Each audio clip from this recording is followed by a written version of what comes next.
Hola y bienvenido a Tierra Viva, un lugar donde la curiosidad se arropa con suavidad y la ciencia te cubre como una manta tibia. Esta noche seguiremos el rastro del aliento de vientos antiquísimos y el eco de un silencio helado que viaja por el tiempo, mientras formulamos una pregunta guardada hondo en los huesos de nuestros antepasados. ¿De qué manera la edad de hielo nos volvió humanos? No solo como supervivientes del frío, no solo simios listos con fuego y manoplas, sino una especie que narró historias, pintó cuevas y con el tiempo envió robots a Marte, como glaciares y tormentas de nieve. Mamuts y kilómetros de hielo esculpieron nuestras mentes, nuestras migraciones y nuestra idea de quiénes somos. Es raro pensarlo, ¿verdad? La forma de tu nariz, la curva de tus pensamientos y quizá hasta el ritmo de tus sueños podrían ser resonancias apagadas de un mundo sellado por el hielo. Y mientras nos detenemos en estas maravillas frías, me encantaría saber desde dónde nos escuchas esta noche. Allí es verano y hace calor, o una escarcha silenciosa avanza por tu ventana. Si sientes que esto te acompaña con suavidad, una historia científica serena para ayudarte a dormir, me haría mucha ilusión que dejaras un me gusta o te suscribieras. Ayuda a que este rincón acogedor llegue a más personas que podrían disfrutar de una voz tranquila y un poquito de asombro antes de acostarse. Espero que no te desvele, aunque si ocurre, al menos te irás a la cama sabiendo un poco más sobre la retirada del hielo y los orígenes remotos de la humanidad. Así que acomódate, aquieta los pensamientos, deja que la habitación se difumine por los bordes y empecemos. Porque mucho antes de las ciudades y los calendarios, antes del brillo del fuego o de las canciones de cuna, soplaba un viento frío sobre las llanuras. Y en ese viento algo nuevo aguardaba para despertar. Hacia alrededor de 2,6 millones de años, algo comenzó a variar. No con un golpe súbito, ni con estruendo ni cometas, sino despacio, como una exhalación silenciosa de la propia Tierra.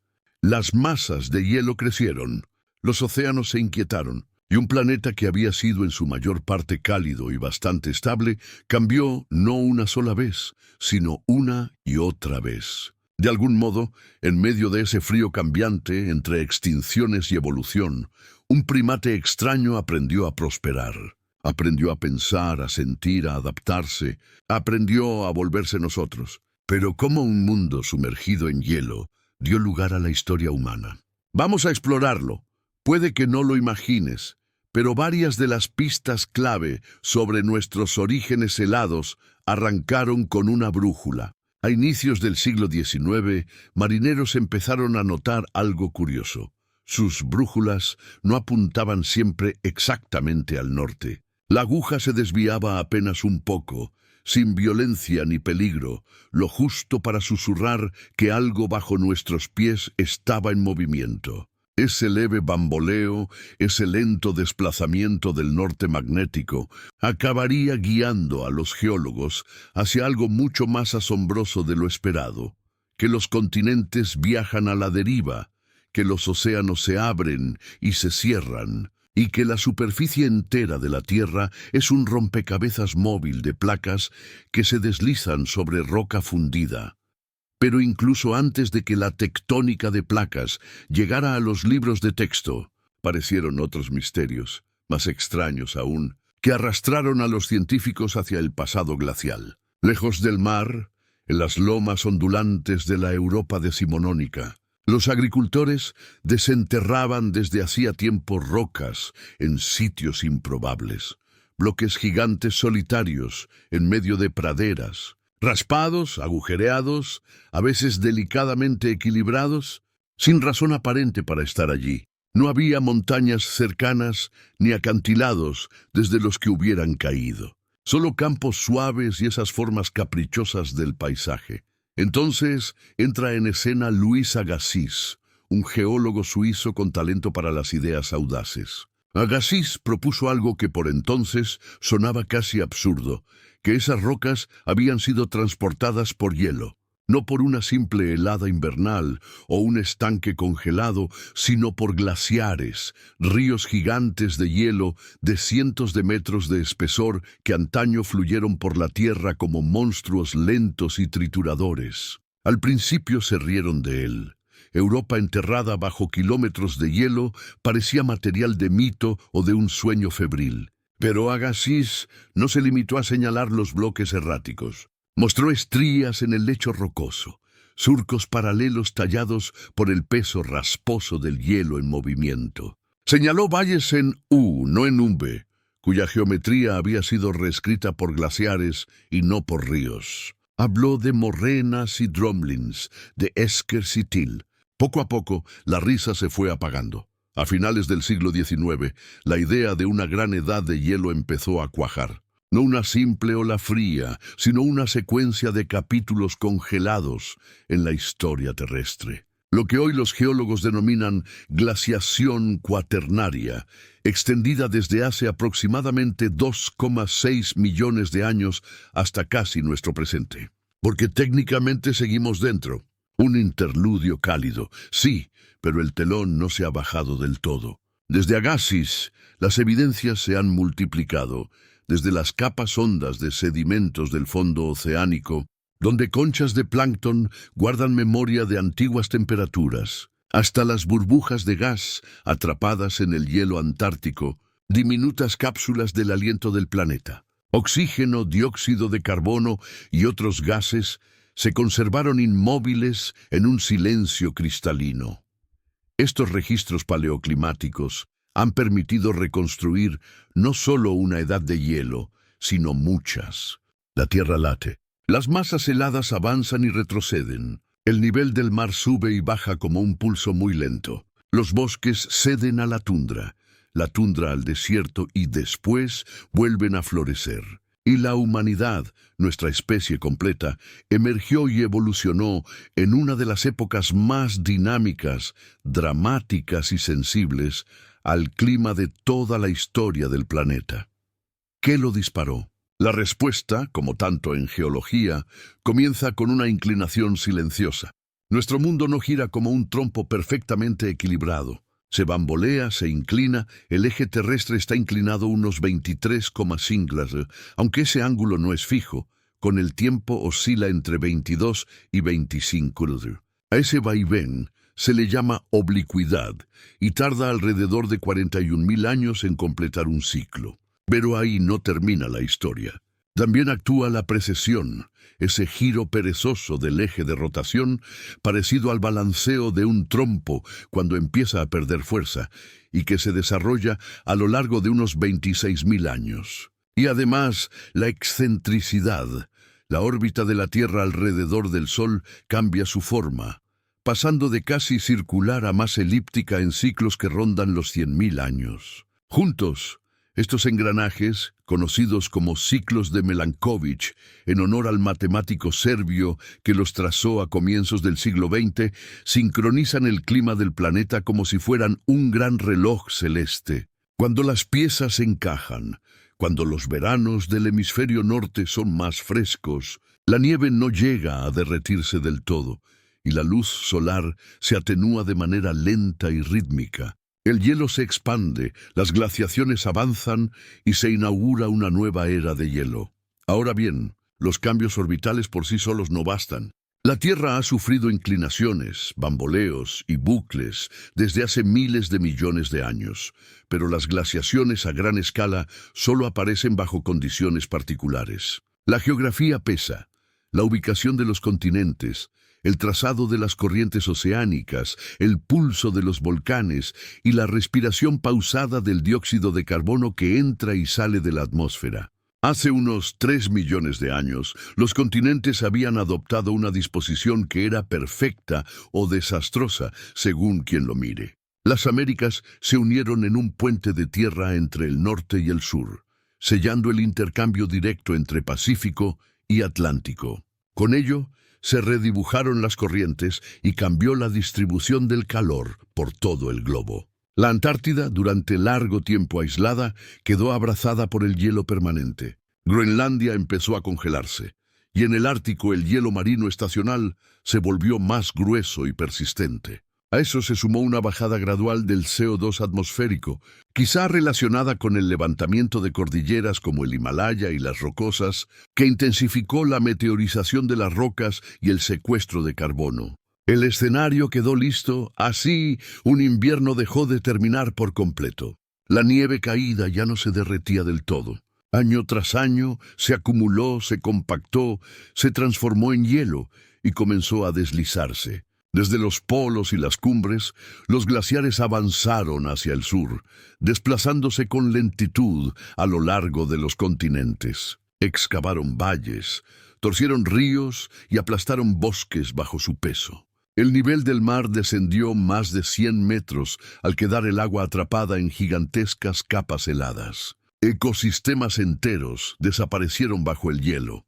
No obstante, el mundo no quedó totalmente congelado. Entre las grandes masas glaciares se tendía una vasta tundra escalonada, seca y fría, pero vibrante de vida. Mamuts, rinocerontes lanudos, perezosos terrestres gigantes, felinos de dientes de sable, osos de cara corta, aves, insectos y praderas de gramíneas. La vida resistió, se acomodó, aguardó. Y entre esa fauna, todavía dispersos sobre todo en África, estaban los primeros homínidos, simios erguidos, manos diestras, mirada curiosa. No sabían que habitaban una edad de hielo ni que su mundo se movía en cámara lenta, pero lo percibían en las lluvias cambiantes, en las sequías prolongadas y en el frío que llegaba sin avisar. Poco a poco, generación tras generación, fueron transformándose. La presión climática no golpea como un martillo. No cae de una vez. Trabaja como el viento sobre la piedra, constante, discreta, moldeando sin ruido. En esa tensión entre hielo y adaptación, entre pérdidas y hallazgos, nuestra historia empieza a adquirir su forma más humana. Antes de que las manos encendieran luz y fuego, antes de los nombres y la memoria, existía un mundo tallado por el viento y el hielo, por el silencio y el cambio pausado. Un mundo antiguo, desconocido y, sin embargo, extraño eco de los huesos que llevas bajo la piel.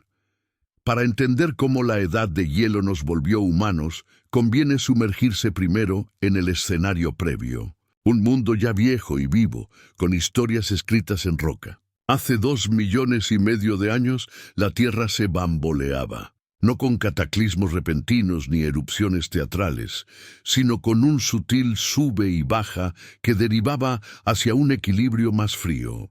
Los continentes ocupaban posiciones parecidas a las actuales, aunque los contornos diferían. África, cuna de nuestra especie, palpitaba entre estaciones de lluvia y épocas de sequía. El Sahara, hoy mar inmenso de arena, era entonces un mosaico que alternaba humedales y praderas, bosques y lagos. Los ríos nacían y desaparecían. Las migraciones de animales seguían ciclos más viejos que cualquier calendario. Elefantes, jirafas, antílopes, leones, y entre ellos, caminando erguidos, curiosos e inseguros, los primeros humanos. Todavía no éramos nosotros, no del todo, pero la fila ya estaba formándose al norte. Europa reposaba bajo cielos templados, con bosques y llanuras abiertas, grandes manadas de ciervos y bisontes, osos ocultos en la espesura y lobos rondando los bordes. Hacia el este, Asia se extendía ancha y salvaje,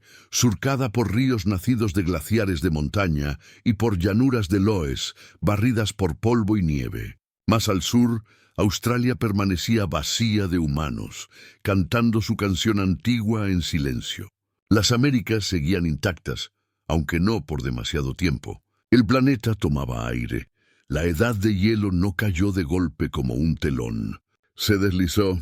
Los inviernos se alargaron, los veranos se enfriaron y las lluvias cambiaron de ritmo. En África, los bosques se aclararon y dieron paso a sabanas abiertas. Los árboles frutales escasearon, la sombra se hizo rara y con ella el cómodo refugio de la vida en las copas. Algunos primates permanecieron arriba, se adaptaron o se extinguieron, otros descendieron. No sabemos con certeza por qué. Necesidad, oportunidad o ambas. Pero una vez abajo, comenzaron a transformarse. Las manos que antes servían para balancearse se volvieron herramientas para asir. Las piernas se fortalecieron para sostener la marcha erguida. Los ojos miraron al frente, escudriñando la llanura. Y sobre todo el cerebro, ese horno de combustión lenta de la evolución humana, empezó a crecer. Ese era el mundo de Australopithecus y después de Homo habilis y Homo erectus. Aún no somos humanos modernos, pero sí antepasados que pisan la misma tierra bajo el mismo sol, con mentes que se abren como flores hacia la complejidad. Fabricaron herramientas, primero toscas, luego más finas, piedras astilladas en filo. Simples, sí, pero revolucionarias. Con esas aristas llegaron nuevas fuentes de alimento, médula extraída de huesos, raíces y tubérculos pelados y machacados. El fuego todavía no estaba domesticado, pero quizá ya era presentido. Relámpagos, carbón, ceniza, chispas esperando manos que supieran aprovecharlas. Con el tiempo, esas manos lo hicieron. Homo erectus fue viajero, el primer gran caminante de nuestro linaje. Salió de África hace más de 1 millón de años y se internó en un mundo cada vez más amplio. El Cáucaso, Indonesia, China, Europa. Allí donde el terreno abría paso, ellos avanzaban. Tras sus pasos quedaban rastros de hogares ribereños, hachas de mano y brasas antiguas. El mundo por el que se movían, sin embargo, también cambiaba. A medida que progresaban las glaciaciones, los bosques retrocedían, las praderas se extendían, los desiertos se desplazaban hacia el norte y el sur, y la vida se ajustaba al frío. Los animales crecieron de tamaño y pelaje para conservar calor. Los mamuts lanudos reemplazaron a los elefantes. Los bisontes esteparios sustituyeron a los herbívoros del bosque. En las llanuras de la edad de hielo cazaban tigres de dientes de sable y lobos terribles. Y los nuestros observaban. En África, los desafíos se multiplicaban. Pulsos climáticos intensos secaban lagos y fragmentaban poblaciones. El aislamiento empuja a la divergencia, y en valles separados se acumularon diferencias genéticas. Pequeños grupos evolucionaron por su cuenta. Algunos se perdieron, otros persistieron. De uno de esos linajes, reducido en número pero singular en biología, surgiría finalmente Homo sapiens. La supervivencia en aquel mundo primitivo era todo menos simple. Cada oscilación del clima reordenaba el tablero. Durante los interglaciares más templados, los árboles regresaban y los bosques se extendían al norte. Los animales migraban y los humanos con ellos. Después el hielo volvía a avanzar y el ciclo se invertía. El compás era pausado, aunque implacable. El hielo avanzó, los regímenes de lluvia se alteraron. El mar retrocedió. Aparecieron llanuras costeras que abrían rutas nuevas para luego hundirse otra vez cuando el agua volvía. Con cada ciclo la vida se ajustó, evolucionó, migró o desapareció. En Europa, el frío moldeó a un nuevo humano, Homo neanderthalensis. Surgieron hace unos 400.000 años, robustos, fuertes, de cejas marcadas, hechos para el hielo. Sus cuerpos retenían el calor. Sus culturas, aún en parte en penumbra, dejaron entierros, herramientas, fuego y quizá arte. No eran brutos, eran parientes. Más al este, los denisovanos asomaron desde fragmentos de hueso y huellas de ADN. Su mundo alcanzaba desde la tundra siberiana hasta las estribaciones del Himalaya. Sabemos poco, pero su legado persiste en los genomas de poblaciones modernas de Asia y Oceanía. De vuelta en África, Homo sapiens comenzaba a resultarnos familiar, no solo en la anatomía, también en la mente. Hace unos 300.000 años aparecieron humanos anatómicamente modernos, sin fanfarrias ni saltos súbitos. La forma del cráneo, el cerebro, las manos y los pies fueron llegando. Y luego vino lo decisivo, la conducta. Empezamos a crear arte. No solo función, también expresión. símbolos tallados en ocre, cuentas de concha como adorno, patrones geométricos, un lenguaje de imaginación, además de supervivencia. Pescábamos, cocinábamos, cuidábamos a los enfermos, compartíamos alimento, enterrábamos a nuestros muertos y levantábamos la vista. Las estrellas vendrían después con historias, pero la mirada larga hacia el misterio ya había empezado. El mundo de estos primeros humanos era extraño e íntimo a la vez. África, origen de nuestra historia, vibraba en contrastes. Regiones de bosques exuberantes rebosaban vida, mientras sabanas abrasadas se extendían hasta un horizonte interminable. En el norte glacial, el hielo cubría la tierra. En el sur aguardaban los desiertos. El Ecuador no siempre fue cálido. Cambiaron los monzones. Los lagos aparecían y se iban, a veces 2 veces en una vida. En el este, altos volcanes y valles de rift se perdían en el horizonte. La tierra se abrió y de sus profundidades surgieron obsidiana, ceniza y suelos fértiles. Nuestros antepasados caminaron por aquellas escarpas, dejando huellas que la ceniza y el tiempo fosilizaron. Viajaron por costas, corredores fluviales y puentes de tierra recién expuestos. Cazaban gacelas, pescaban en estepas, seguían a los elefantes y medían las estaciones. Cuando el frío descendía, resistían. Es fácil imaginar la edad de hielo como nieve interminable y dedos entumecidos. La realidad fue más sutil, una época de variaciones y extremos, no un único clima, sino muchos. Seco, húmedo, cálido, frío, a menudo en rápida sucesión. En esa inestabilidad, la inteligencia se volvió una ventaja evolutiva. Los cerebros grandes cuestan caro, exigen calorías, oxígeno, cuidados, pero se amortizan en flexibilidad, memoria, vínculos sociales y planificación. Un cerebro astuto no solo reacciona, anticipa, almacena, inventa. Con el mundo moviéndose bajo sus pies, los primeros humanos lo necesitaron como nunca. Una sequía súbita podía borrar la fruta. Un buen tallador de piedra sabía desenterrar raíces. Un viento gélido espantaba la casa. Una mente ingeniosa capturaba piezas menores. Un río crecido bloqueaba la senda. Un grupo cooperativo trenzaba una balsa. Nuestra inteligencia se templó en parte para vivir en el cambio. Quizá siga siéndolo hoy. Hace unos 100.000 años, Homo sapiens comenzó a salir de África en serio. Primero un goteo, luego una ola por la costa del Mar Rojo, a través del Sinaí hacia el Levante, a lo largo de Asia hasta Australia y finalmente por Bering hacia las Américas. Cada paso abría un mundo nuevo, con animales, desafíos y encuentros con neandertales, denisovanos y quizá otros. Hubo mestizaje, choques, aprendizaje, adaptación. Los genes se mezclaron. Las herramientas y técnicas circularon. La luz del fuego pasó de mano en mano. Cuando la última gran glaciación alcanzó su máximo hace unos 20.000 años, nuestros antepasados ya ocupaban 6 continentes. Pintaban mamuts en cuevas, levantaban refugios con huesos de mamut, cosían pieles con agujas de hueso y narraban historias junto al fuego. Por encima el hielo, bello, terrible, casi interminable. A su sombra, la humanidad no solo sobrevivió, se reconoció.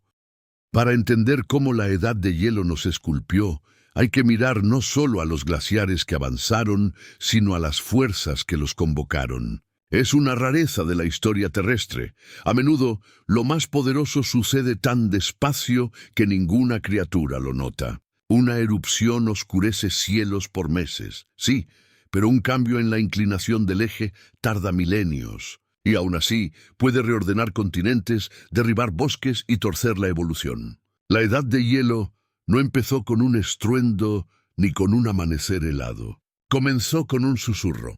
La órbita de la Tierra osciló, se inclinó y bailó al compás del cosmos. Ciclos de Milankovitch, variaciones lentas y prolongadas en la orientación del planeta frente al Sol, se han repetido por eones. Esta vez, las condiciones encajaron. El norte recibió menos luz estival, los inviernos fueron más fríos y la nieve que antes se fundía empezó a quedarse. Año tras año se acumuló más, se compactó en hielo duro y lentamente se puso en marcha. Los glaciares no irrumpen como tsunamis, se arrastran centímetros al día. Con peso, tiempo y silencio, se cuentan entre las fuerzas más formidables de la Tierra. Pulieron valles hasta darles forma de U, arrastraron rocas a través de países enteros, molieron montañas en polvo fino como harina, redibujaron el relieve.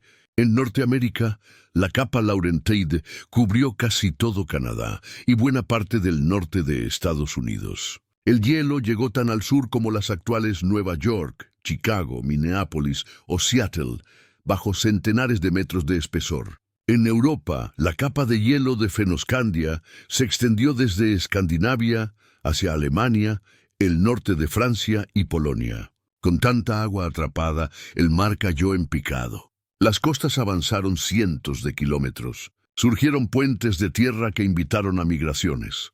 Desde Japón a Corea, hacia Gran Bretaña, por la llanura que conectaba con la Europa continental. Pero la edad de hielo no fue solo hielo, fue cascada. El planeta es un sistema delicadamente acoplado, tiras de un hilo y otros se deshilachan.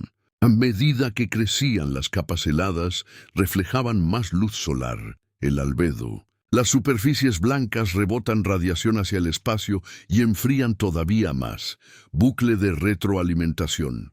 Más hielo, más reflexión, más frío. Las temperaturas bajaron, los vientos cambiaron, los regímenes de lluvia se reconfiguraron. Los desiertos se expandieron en los trópicos, mientras el permafrost avanzó en el norte.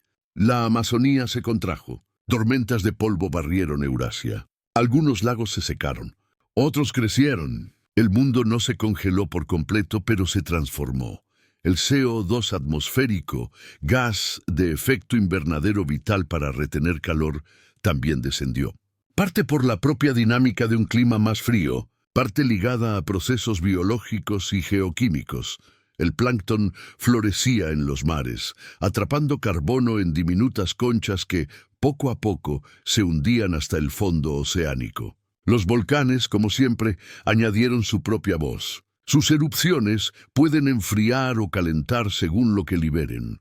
Una larga racha de actividad en los trópicos pudo ayudar a iniciar el enfriamiento global millones de años atrás. Al inyectar aerosoles sulfatados que tamizan la luz solar o al exponer rocas frescas que, al erosionarse, capturan carbono, la Tierra hacía varias cosas a la vez. Y aun en los tramos más fríos, el calor nunca se extinguió por completo. Persistían refugios, bolsillos donde la vida se apretaba a salvo de los glaciares, valles fluviales, manantiales termales, cuevas, microclimas en los que las plantas resistían. Los animales pastaban y los humanos podían cazar y cobijarse. Esos lugares fueron cruciales. Actuaron como arcas, no de un diluvio súbito y furioso, sino de una helada lenta. En cada uno, la evolución siguió su propio cauce. Las poblaciones quedaron aisladas, los acervos genéticos se separaron, las ideas maduraron en paralelo, y cuando el hielo retrocedió, volvieron a encontrarse. Parientes convertidos en desconocidos. Pensar la edad de hielo como una única cosa, un simple periodo helado, es engañoso. Era un ritmo. Durante los últimos 2,6 millones de años, la Tierra ha atravesado decenas de fases glaciares e interglaciares, cada una activada por los mismos empujones orbitales. El último gran máximo ocurrió hace unos 20.000 años. Antes de ese hubo otro, y antes otro más. Unas duraron decenas de milenios, otras fueron breves. Algunas resultaron dramáticas, otras sutiles. Unas se sintieron a escala regional, otras abarcaron el planeta. Y en todas había humanos, no siempre los nuestros, pero sí nuestros primos y antepasados, con historias enmarañadas con las suyas. Cuando el frío apretaba, las poblaciones menguaban. Algunos linajes se apagaban y otros cambiaban.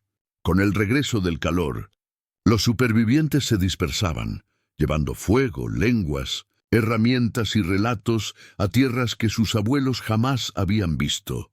En el proceso, nuestras mentes también cambiaron. Una propuesta en antropología, la hipótesis de la selección por variabilidad, sugiere que no fue un ambiente concreto, sino la imprevisibilidad de todos ellos lo que dio forma al cerebro humano.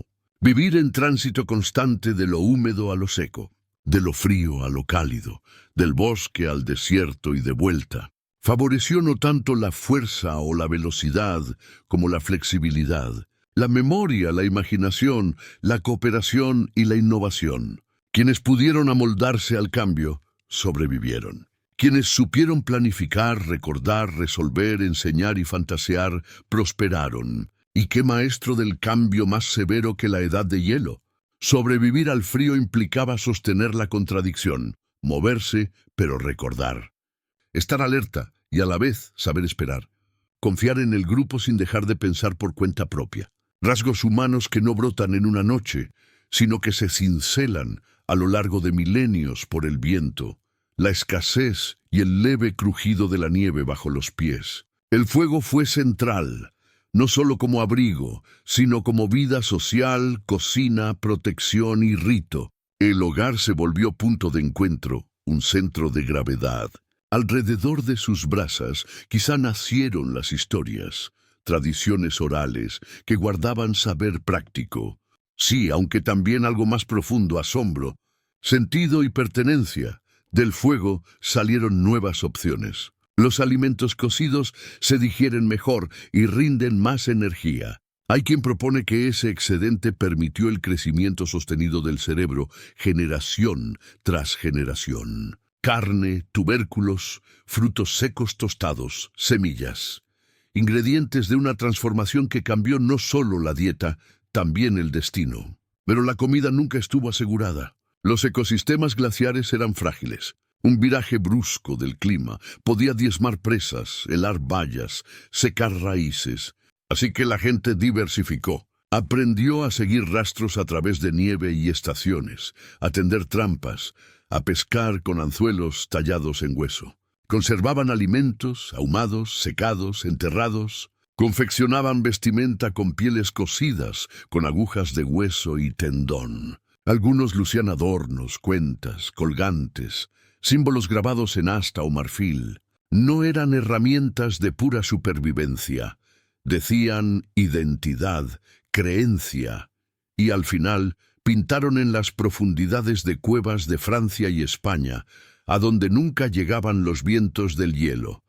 Aquel arte habla todavía. Caballos de crines sueltas, mamuts en movimiento, manos fijadas en la roca que se extienden a través de 20.000 años. No eran garabatos, sino obras precisas, intencionales, rituales. Tal vez en esas cavernas resonaron cantos, tambores, destellos de fuego que hacían vibrar a los animales pintados. Nunca sabremos con exactitud qué quisieron decir, pero el impulso de representar, recordar y expresar era inconfundiblemente humano. Lo más sorprendente es que ese impulso no fue aislado. En África, los abrigos rocosos muestran grabados aún más antiguos. En Indonesia, manos en negativo y figuras animales. En Australia, minas de ocre con decenas de milenios. Climas distintos, continentes distintos, la misma mente simbólica. Todo sugiere que hacia el final de la edad de hielo, el pensamiento simbólico estaba ampliamente extendido. Probablemente el lenguaje también, no solo gruñidos, sino gramática, metáforas, cantos. Más que las herramientas, quizá esa fue nuestra revolución real. Con el florecer de nuestras mentes, creció nuestro alcance. Los glaciares abrieron rutas por tierras hoy sumergidas, de Siberia a Alaska, del sudeste asiático a Australia, de Europa a las Islas Británicas, del norte de África al Mediterráneo. Las huellas humanas se desplegaron por el mundo. Nos cruzamos con neandertales, denisovanos y quizá otros aún sin nombre. A veces combatimos, a veces nos mezclamos, a veces aprendimos. El ADN moderno guarda rastros de esos encuentros, variantes neandertales que influyen en la respuesta inmune o el tono de piel, genes denisovanos que ayudan a vivir en alturas extremas en el Tíbet. Nuestra especie no es una línea pura, es un mosaico. Luego, poco a poco, el frío fue cediendo. No de golpe, pero los glaciares empezaron a derretirse, el nivel del mar a subir, los bosques a retroceder, los ríos a crecer. En el breve interludio que siguió, en esos milenios preciosos de calma relativa, sembramos. En sentido literal y figurado, la edad de hielo nos había preparado. Templó nuestras herramientas, cuerpos y mentes. Y entonces comenzamos a asentarnos, a cultivar, a levantar aldeas, luego ciudades, a domesticar animales y a escribir. La civilización no puso fin a la historia glacial. Fue su florecimiento. Aún así, el hielo quedó grabado en nuestros huesos, en el metabolismo, en los ciclos del sueño, en los instintos sociales. Incluso hoy, entre ciudades y luz eléctrica, llevamos el eco de los glaciares. Ese eco nos recuerda con discreción que nacimos no en la comodidad, sino en la adaptación, no en la calidez, sino en la resiliencia. Para entender cómo la edad de hielo nos esculpió, hay que mirar no solo a los glaciares que avanzaron, sino a las fuerzas que los convocaron. Es una rareza de la historia terrestre. A menudo lo más poderoso sucede tan despacio que ninguna criatura lo nota. Una erupción oscurece cielos por meses, sí, pero un cambio en la inclinación del eje tarda milenios, y aún así puede reordenar continentes, derribar bosques y torcer la evolución. La edad de hielo no empezó con un estruendo ni con un amanecer helado. Comenzó con un susurro. La órbita de la Tierra osciló, se inclinó y bailó al compás del cosmos. Ciclos de Milankovitch. Variaciones lentas y prolongadas en la orientación del planeta frente al Sol se han repetido por eones. Esta vez, las condiciones encajaron. El norte recibió menos luz estival, los inviernos fueron más fríos y la nieve que antes se fundía empezó a quedarse, año tras año. Se acumuló más, se compactó en hielo duro y lentamente se puso en marcha. Los glaciares no irrumpen como tsunamis. Se arrastran centímetros al día. Con peso, tiempo y silencio, se cuentan entre las fuerzas más formidables de la Tierra. Pulieron valles hasta darles forma de U. Arrastraron rocas a través de países enteros. Molieron montañas en polvo fino como harina. Redibujaron el relieve. En Norteamérica, la capa Laurentide cubrió casi todo Canadá y buena parte del norte de Estados Unidos. El hielo llegó tan al sur como las actuales Nueva York, Chicago, Minneapolis o Seattle, bajo centenares de metros de espesor. En Europa, la capa de hielo de Fennoscandia se extendió desde Escandinavia hacia Alemania, el norte de Francia y Polonia. Con tanta agua atrapada, el mar cayó en picado. Las costas avanzaron cientos de kilómetros. Surgieron puentes de tierra que invitaron a migraciones, desde Japón a Corea, hacia Gran Bretaña por la llanura que conectaba con la Europa continental. Pero la edad de hielo no fue solo hielo, fue cascada. El planeta es un sistema delicadamente acoplado. Tiras de un hilo y otros se deshilachan. A medida que crecían las capas heladas, reflejaban más luz solar, el albedo. Las superficies blancas rebotan radiación hacia el espacio y enfrían todavía más. Bucle de retroalimentación. Más hielo, más reflexión, más frío. Las temperaturas bajaron, los vientos cambiaron, los regímenes de lluvia se reconfiguraron. Los desiertos se expandieron en los trópicos mientras el permafrost avanzó en el norte. La Amazonía se contrajo. Tormentas de polvo barrieron Eurasia. Algunos lagos se secaron, otros crecieron. El mundo no se congeló por completo, pero se transformó. El CO2 atmosférico, gas de efecto invernadero vital para retener calor, también descendió. Parte por la propia dinámica de un clima más frío, parte ligada a procesos biológicos y geoquímicos. El plancton florecía en los mares, atrapando carbono en diminutas conchas que, poco a poco, se hundían hasta el fondo oceánico. Los volcanes, como siempre, añadieron su propia voz. Sus erupciones pueden enfriar o calentar según lo que liberen. Una larga racha de actividad en los trópicos pudo ayudar a iniciar el enfriamiento global millones de años atrás. Al inyectar aerosoles sulfatados que tamizan la luz solar o al exponer rocas frescas que, al erosionarse, capturan carbono, la Tierra hacía varias cosas a la vez. Y aun en los tramos más fríos, el calor nunca se extinguió por completo. Persistían refugios, bolsillos donde la vida se apretaba a salvo de los glaciares, valles fluviales, manantiales termales, cuevas, microclimas, en los que las plantas resistían, los animales pastaban y los humanos podían cazar y cobijarse. Esos lugares fueron cruciales. Actuaron como arcas, no de un diluvio súbito y furioso, sino de una helada lenta. En cada uno, la evolución siguió su propio cauce. Las poblaciones quedaron aisladas, los acervos genéticos se separaron, las ideas maduraron en paralelo, y cuando el hielo retrocedió, volvieron a encontrarse. Parientes convertidos en desconocidos. Pensar la edad de hielo como una única cosa, un simple periodo helado, es engañoso. Era un ritmo. Durante los últimos 2,6 millones de años, la Tierra ha atravesado decenas de fases glaciares e interglaciares, cada una activada por los mismos empujones orbitales. El último gran máximo ocurrió hace unos 20.000 años. Antes de ese hubo otro, y antes otro más. Unas duraron decenas de milenios, otras fueron breves. Algunas resultaron dramáticas, otras sutiles. Unas se sintieron a escala regional, otras abarcaron el planeta. Y en todas había humanos. No siempre los nuestros, pero sí nuestros primos y antepasados, con historias enmarañadas con las suyas. Cuando el frío apretaba, las poblaciones menguaban. Algunos linajes se apagaban y otros cambiaban. Con el regreso del calor, los supervivientes se dispersaban, llevando fuego, lenguas, herramientas y relatos a tierras que sus abuelos jamás habían visto.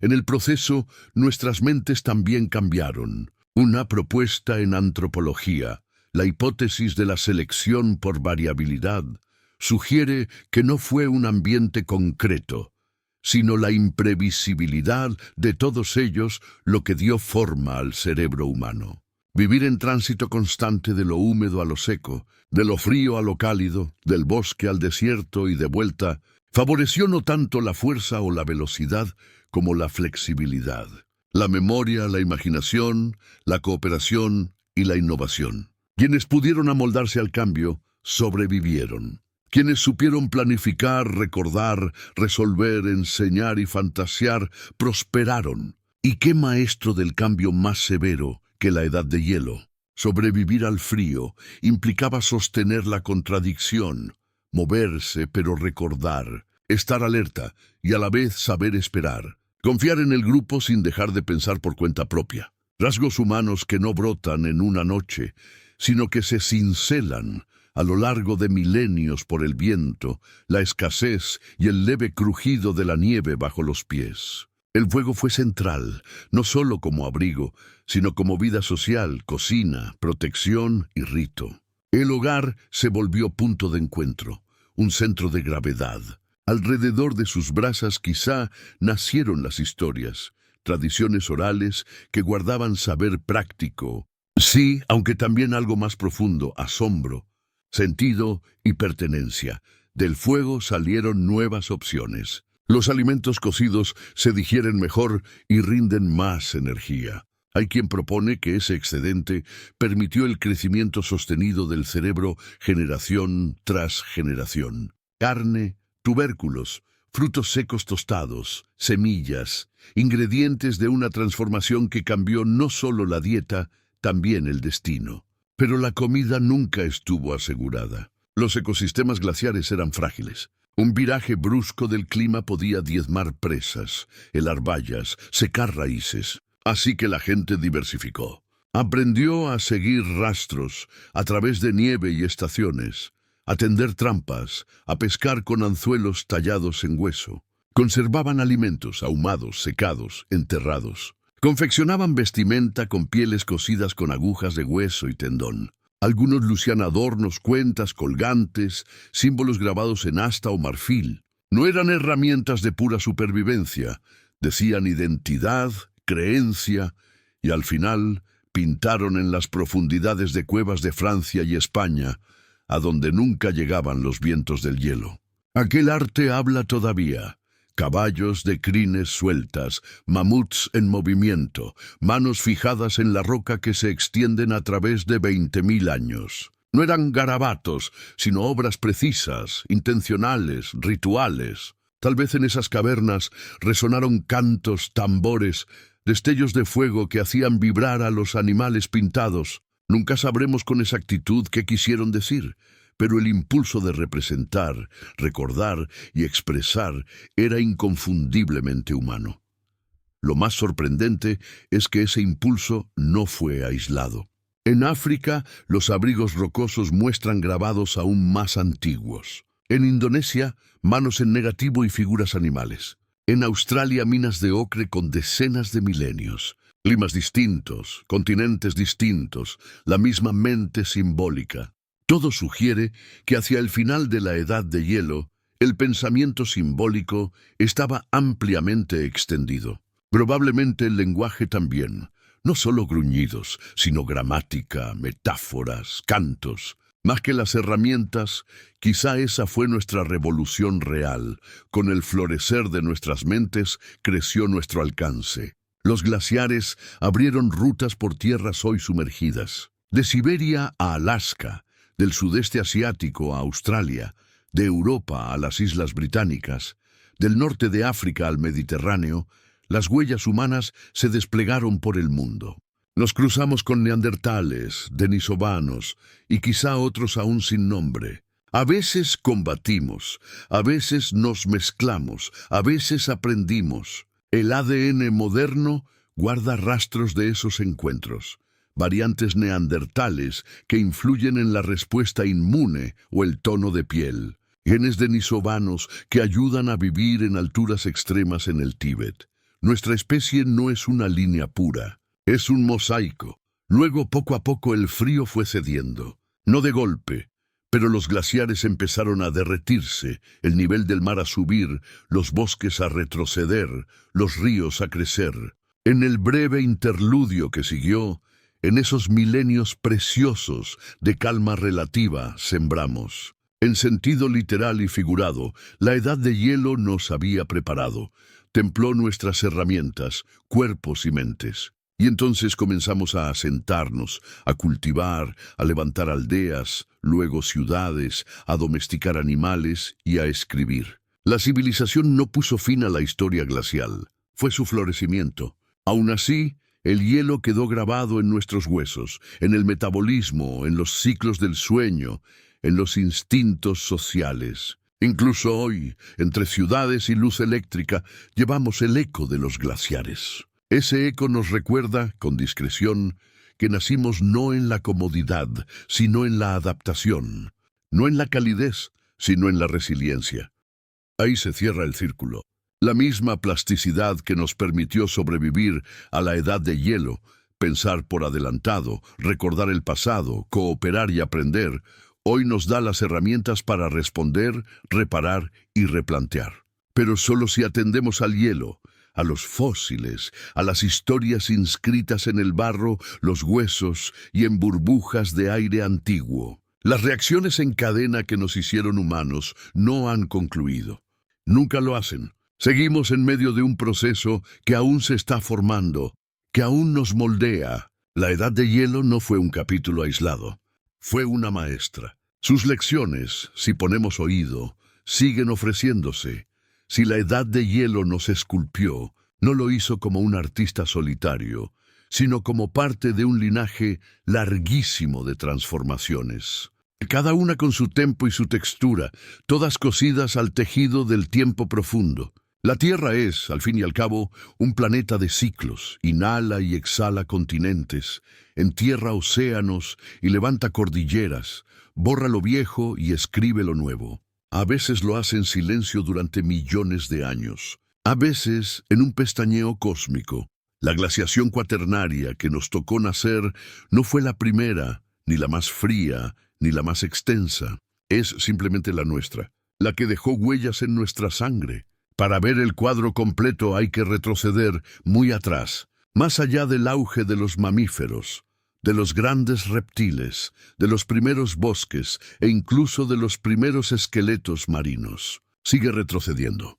Hace unos 720 millones de años ocurrió algo extraordinario. La Tierra entera se heló. Lo llamamos Tierra Bola de Nieve, y no es hipérbole. Las glaciaciones alcanzaron desde los polos hasta el Ecuador. Es posible que los océanos quedaran cubiertos por una costra de hielo de decenas, quizás cientos de metros de espesor. El cielo se oscureció. La fotosíntesis casi se detuvo. La vida, tal como era, se refugió en fuentes hidrotermales, grietas del hielo y pequeños bolsillos donde el agua líquida resistía como un secreto. No sabemos con certeza qué lo desencadenó. Quizá menos vulcanismo, descenso del CO2, una geografía continental que canalizó los climas, o una mezcla de todo ello. Lo que sí sabemos es que barrió el tablero y al derretirse lo cambió todo. Cuando el hielo por fin cedió, tras millones de años de desgasificación volcánica que templó la atmósfera, la Tierra floreció, aumentó el oxígeno. La vida compleja comenzó a agitarse. La explosión cámbrica, ese estallido de innovación biológica de hace unos 540 millones de años, pudo verse impulsada por los nutrientes liberados tras aquel antiguo deshielo. Ese fue el patrón: colapso glaciar, reinicio, florecimiento. No sería la última vez. La historia del planeta está punteada por extinciones masivas, al menos 5 grandes en el registro fósil. Unas por erupciones que velaron el cielo, otras por impactos como el de Chicxulub, que puso fin al reinado de los dinosaurios hace 66 millones de años. No todas, sin embargo, llegaron con fuego. Algunas vinieron con frío. Hace unos 360 millones de años, en el Devónico tardío, la vida marina empezó a diluirse. Colapsaron arrecifes, se desplomó la diversidad de peces. Una cadena de cambios ambientales, quizá ligada a glaciaciones en Gondwana, desencadenó una crisis prolongada. Bajaron los niveles de oxígeno, proliferaron y murieron algas, los océanos se volvieron hostiles y la vida retrocedió. Después, hace unos 34 millones de años, llegó la transición del Eoceno. La Antártida, hasta entonces templada y boscosa, comenzó a helarse. Cayó el CO2, se formaron glaciares y el mundo se enfrió con rapidez. Los mamíferos migraron, se adaptaron, evolucionaron, se extendieron las praderas. Los caballos se hicieron más pequeños. Los simios y los monos iniciaron una larga divergencia. Se repetían los patrones. El clima no era un mero telón de fondo, a menudo era el protagonista. Fuera el gatillo volcánico, orbital, biológico o celeste, el resultado se repetía. El mundo cambiaba y la vida respondía, no solo con cuerpos, también con conductas. Toma el evento del Pérmico Triásico como ejemplo. Hace unos 252 millones de años, la peor catástrofe conocida, más del 90% de las especies marinas desaparecieron y en tierra la pérdida fue casi tan grande. La causa probable: un vulcanismo descomunal en lo que hoy es Siberia, las trampas siberianas. Inmensas coladas liberaron CO2 y metano durante miles de años. Las temperaturas se dispararon, los mares se acidificaron y quedaron anóxicos, las zonas muertas se extendieron. La recuperación llevó más de 10 millones de años. Y aún así de esa devastación surgió algo nuevo: el ascenso de los dinosaurios y su final, el auge de los mamíferos y desde ellos nosotros. Es humilde reconocer cuántos capítulos hubo antes, cuántas historias acabaron para que la nuestra comenzara, y cómo cada extinción, cada pulso climático, cada escalofrío geológico abrió camino a lo impensable, la edad de hielo. Entonces, no es un simple destello curioso en el clima. Es parte de una tradición poderosa y paciente, una familia de eventos planetarios que empujan la vida al límite y a veces más allá. Y dentro de esos intervalos fríos ocurre otra cosa: innovación. El frío no solo mata, clarifica, obliga a hacer más con menos, a colaborar, migrar, recordar. Con el tiempo, esas presiones no solo producen supervivientes, producen pensadores. Y los pensadores soportan bien la incertidumbre. Volvamos al Cuaternario, la era glacial que llamamos nuestra. Lo extraño no es solo que sucediera, sino cuándo. Durante la mayor parte de los últimos 500 millones de años, la Tierra fue relativamente cálida, casquetes polares raros, CO2 más alto, bosques en latitudes polares. Los dinosaurios deambularon por humedales templados cerca de los polos. Incluso la Antártida, hoy sepultada bajo kilómetros de hielo, fue verde, húmeda y viva. ¿Por qué entonces el planeta pasó a ciclos glaciales de aparente golpe? Probablemente por la combinación de tres factores. Primero, la reorganización continental. Al moverse las placas, la Antártida quedó cada vez más aislada y se estableció la corriente circumpolar antártica, una barrera térmica que retuvo el frío en torno al Polo Sur. Segundo, el levantamiento de grandes cordilleras, en especial el Himalaya, aún en ascenso. La meteorización de roca fresca secuestra CO2 a lo largo de millones de años, un lento aspirado de carbono que reduce los gases de efecto invernadero. Tercero, los ya familiares ciclos de Milankovitch, ritmos orbitales que, al alinearse con la nueva geografía y el CO2 bajo, dieron la receta perfecta para el hielo recurrente. No fue inmediato, pero una vez iniciado el ciclo quedó encajado. En ese crisol, un primate peculiar encontró su forja. Conviene recordar que durante buena parte de la Edad de Hielo no estuvimos solos. Ya lo dijimos, pero merece repetirse. Los neandertales no fueron nota al pie. Fueron hermanos. Enterraron a sus muertos, cuidaron a los heridos, usaron adornos, quizá cantaron, y luego desaparecieron. ¿Por qué? No hay una sola causa. La genética sugiere poblaciones pequeñas y vulnerables al estrés ambiental. También se invoca competencia por recursos, enfermedades compartidas o simple mala suerte. Lo cierto es que su desaparición no fue total. Su ADN persiste en muchos de nosotros, un susurro leve de otro linaje que sigue viajando en el tiempo. Y no fueron los únicos.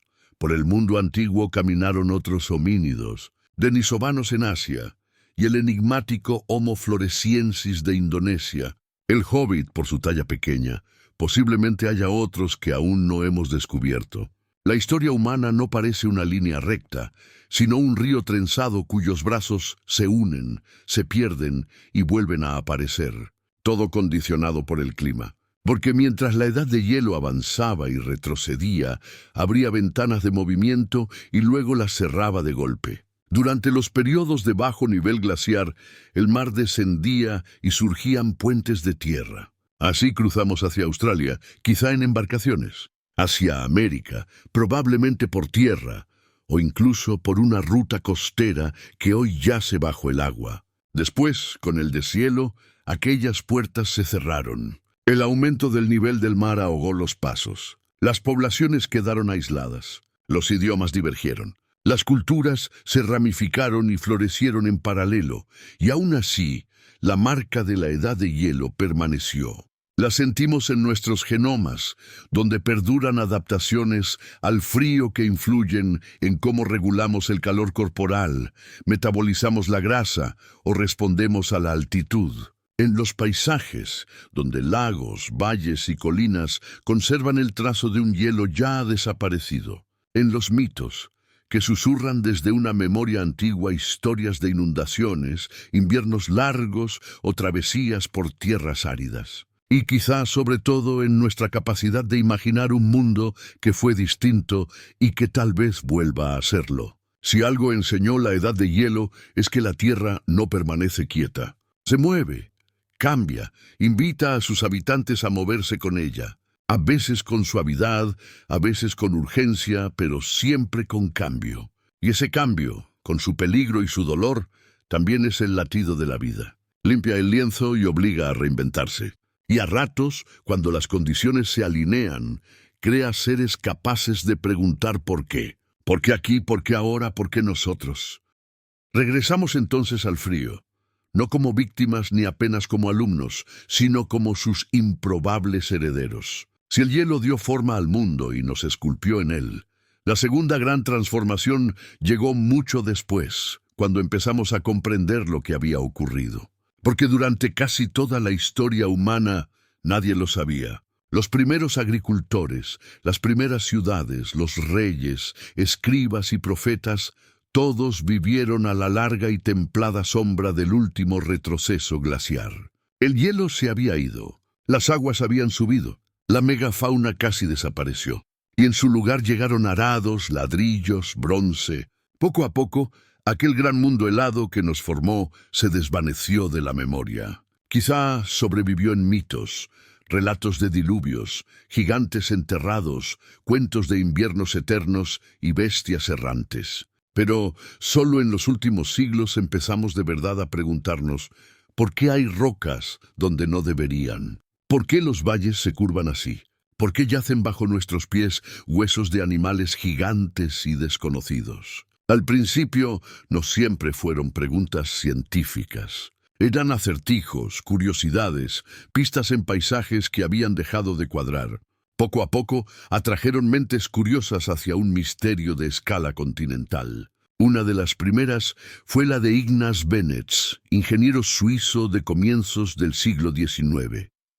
Trabajando en obras alpinas, Benetz observó que muchos valles y laderas de Suiza mostraban cicatrices. No de ríos ni de derrumbes, sino de algo más pesado, algo que se había movido con propósito. Vio bloques colgados como equipaje olvidado a kilómetros de cualquier montaña, arañazos paralelos tallados en piedra dura, montones caóticos de gravas que ningún arroyo podía explicar. Sospechó que los glaciares, esos ríos helados que serpentean entre cumbres, habían sido en otro tiempo mucho mayores, extendiéndose más allá de las montañas hasta las llanuras.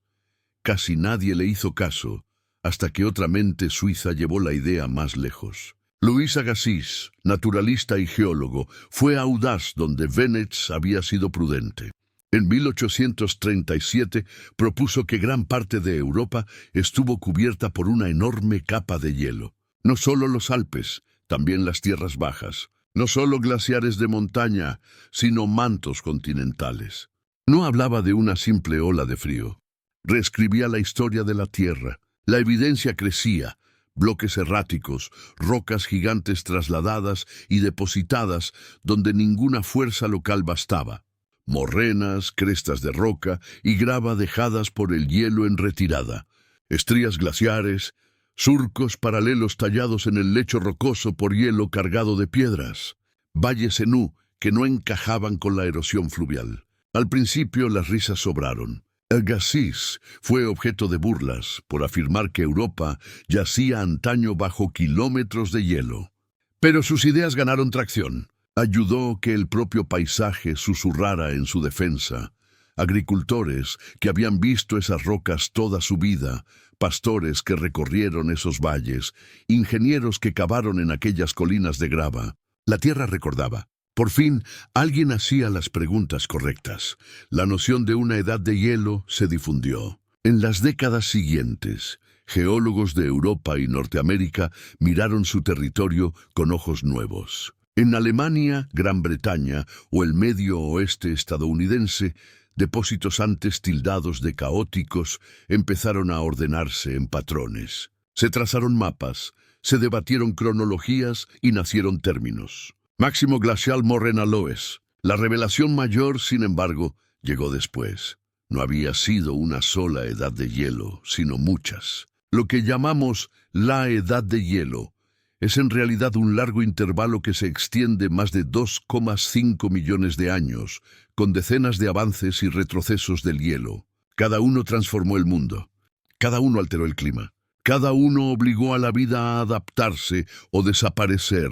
¿Cómo podían saberlo? La respuesta estaba en el barro, en el hielo, en corales y en dientes, en el trabajo paciente de quienes escucharon el archivo antiguo. Tomemos los testigos de aguas profundas. A mediados del siglo XX, oceanógrafos y geólogos perforaron el fondo marino para extraer largos cilindros de sedimento. Cada capa, un capítulo, polvo arrastrado por desiertos, conchas de plancton, huellas químicas de temperaturas pretéritas. Al estudiar los isótopos de oxígeno en esas conchas diminutas, dedujeron cuánta agua quedaba atrapada en hielo en distintos momentos. Más hielo significaba que los isótopos ligeros se retenían en los glaciares y los pesados quedaban en el océano. Aquellos patrones, códigos de barras helados del pasado, revelaron con detalle los ritmos glaciales. El trabajo de Cesare Emiliani en los años 50 y 60 fue clave para mostrar que esos ciclos encajaban casi a la perfección con las predicciones formuladas décadas antes por Milutin Milankovic.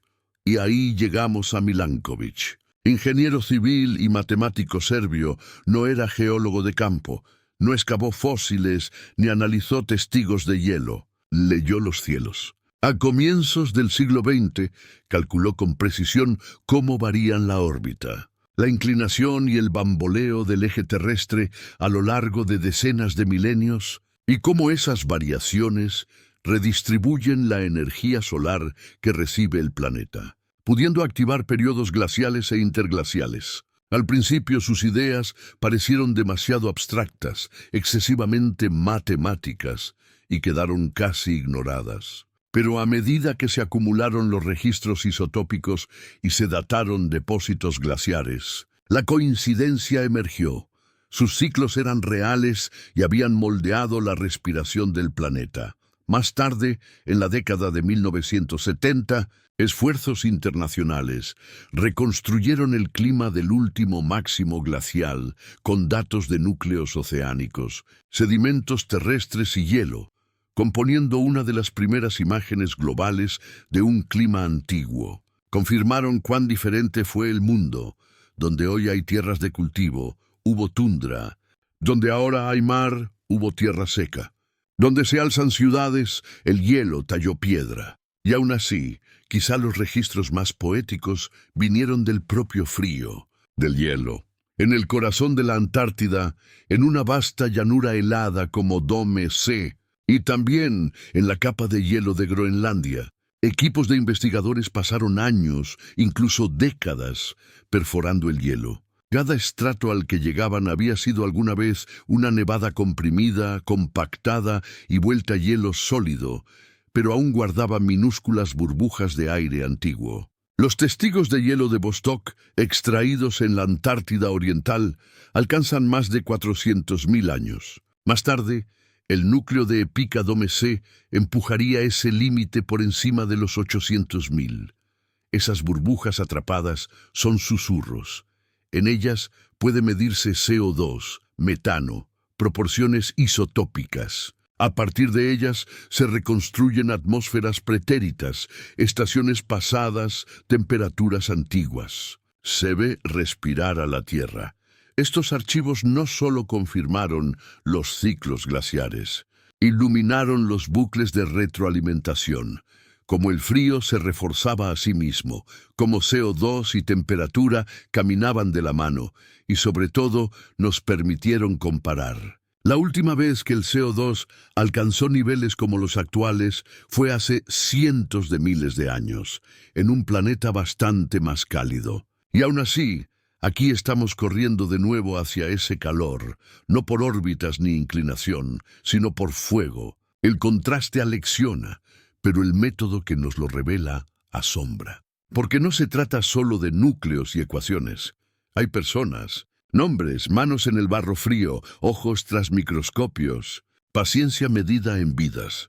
Personas como Mary Leakey, que halló huellas de los primeros humanos en cenizas del este de África, pasos silenciosos conservados por erupciones y tiempo. Ojsván Tepavo, pionero en extraer ADN antiguo de neandertales y denisovanos, demostrando más allá de la teoría que nuestros antepasados se cruzaron y que somos, genéticamente, un coro. Jacques Boucher de Perthes, quien en el siglo XIX insistió en que las herramientas de piedra halladas junto a huesos fosilizados en el norte de Francia probaban que la humanidad era más antigua de lo que marcaban los textos sagrados. Se burlaron de él hasta que otros confirmaron sus hallazgos. O Florentino Ameghino, el paleontólogo autodidacta argentino, que describió megafaunas sudamericanas extintas y defendió, a veces de modo controvertido, la antigüedad de la vida humana en América.